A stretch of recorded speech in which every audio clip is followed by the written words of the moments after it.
Everyone's nature can be questionable.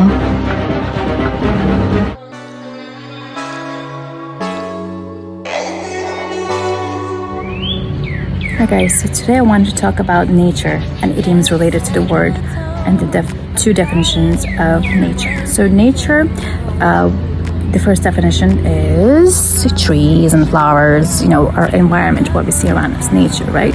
But even in the voiceover from the book trailer for my novel The Carols, I say nature can heal, nature can destroy, nature can catalyze. So nature, yes, around us can heal and makes us feel better, but it can also destroy, right? Hurricanes and earthquakes and things like that.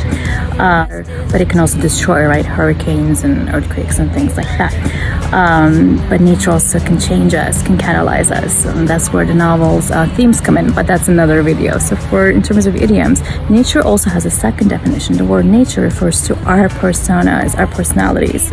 So huyumuz da nature deriz. Hem huyumuz hem doğa. Both of them are nature. So I have a very soft-spoken nature, for example. Çok biraz böyle sessiz bir huyum vardır, doğam vardır. So both definitions of nature, for example. Let's use them in idioms. Here we go. Freak of nature.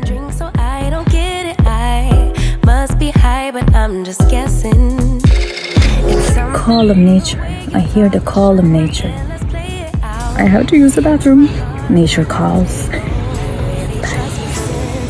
Catch me if I fall. So done with second guessing. You seem to have it all. He's going against nature. To go against nature. You got my invitation. Now the rest is up to you. Mother nature. A mother's nature. Nature versus nurture.